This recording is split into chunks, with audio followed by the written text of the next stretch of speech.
नमस्कार, मैं chief editor anti corruption India news से आज उत्तर प्रदेश से कानपुर शहर में मौजूद हूँ।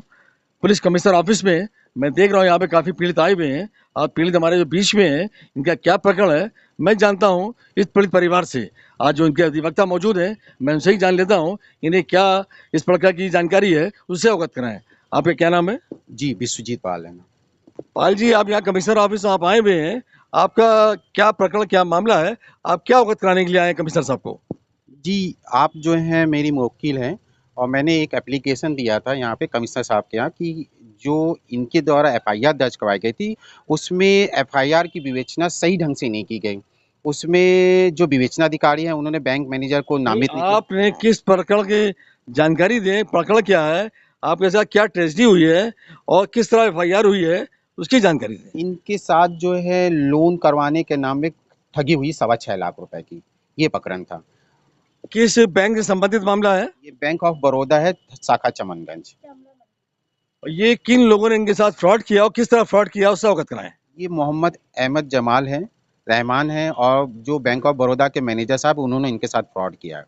और जो इन्होंने कहा था कि लोन करवाने के नाम में जो सब्सिडी है वो रकम पहले दी जाएगी, तो इन्होंने वो रकम इनको अदा किया।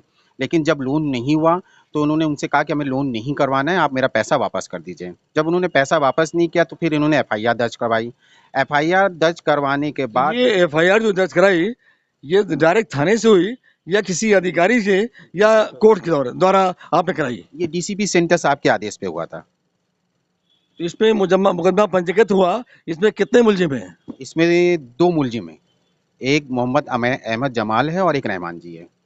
जब आपका कहना है कि बैंक मैनेजर भी इसमें इन्वॉल्व हैं, उनको क्यों छोड़ा गया? ये मैं नहीं बता सकता हूँ कि विवेचनाधिकारी ने किस ढंग से विवेचना कर डाली। मैं उसी की शिकायत करने आया था, मैंने उसमें फैक्ट भी लिखा था।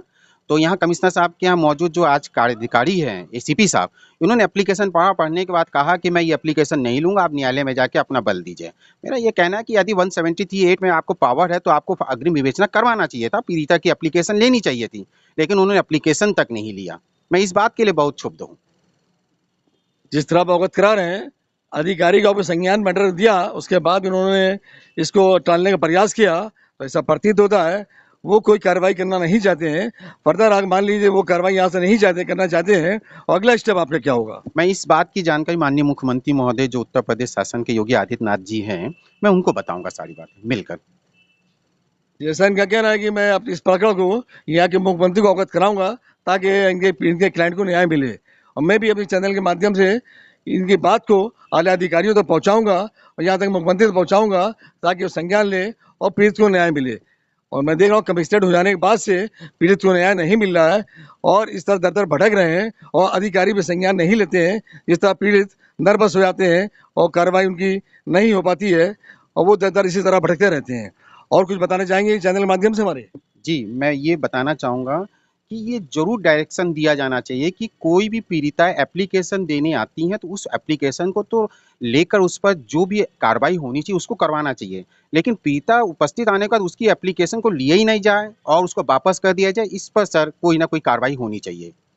मैं इनकी बात को यहाँ के आला अधिकारियों को अवगत कराऊंगा ताकि संज्ञान लें और पीड़ित को जिस तरह से न्याय नहीं मिल रहा है उनको उसको भी अवगत कराऊंगा। मैं पीड़ित से जानना चाहूँगा इनके साथ किस तरह फ्रॉड हुआ है, ये उससे अवगत कराएं। आपका क्या नाम है? कामनी कौसर। कामनी कौशल मैडम, ये बताइए कि आपके साथ किस तरह फ्रॉड हुआ, किस तरह आपने किससे आपने लोन कराया? उसमें 3 मुलजिम थे, उसमें बैंक मैनेजर भी इसमें मुलजिम बनाया आपने, उसको क्यों हटा दिया आईओ ने? जी, हमारे यहाँ जब ये सारा सब कुछ हुआ है, तो हमने मैनेजर साहब का हवाला अपनी एफआईआर में भी दिया था और एसीपी कार्यालय में वो 2 बार बुलाए भी गए और 2 बार उन्हीं ने कहा, इंस्पेक्टर साहब ने, उनका हम नाम नहीं जानते हैं, उन्हीं ने कहा कि इनको हम गवाही में ले लेंगे, इस तरह करेंगे, पर 2 बार आने के बाद नहीं मालूम पड़ा वो उनसे क्या बात हुई, क्या हुई, उसके बाद उनका कहीं कोई नाम निशान नहीं है उसमें। जैसा कि इन अवगत करा रही हैं, इससे ही प्रतीत होता है कि जो इस प्रकरण में जो इनके केस का आईओ है उसकी भूमिका संदिग्ध है। वो इस प्रकरण में वो बैंक मैनेजर को बचाना चाहता है, हो सकता है मतलब उनकी सांठगांठ हो गई हो और वो उसको निकालना चाहते हैं। और बाकी 2 मुलजिम जो हैं उन पर तो एफआईआर है और बैंक मैनेजर को सेव कर दिया गया है। और मैं दिखा रहा हूँ ये इनकी एफआईआर है, ये एफआईआर लेके आई है मैडम, और कैमरामैन साहब दिखाइए इनकी एफआईआर को, और ये एप्लीकेशन भी साथ में है और एफआईआर कॉपी भी इसमें लगी है। और मैं जानना चाहूँगा कि और कुछ बताना चाहें और मैं आपकी बात को आला अधिकारियों को अवगत कराऊंगा, आप उनसे क्या फरियाद करेंगे?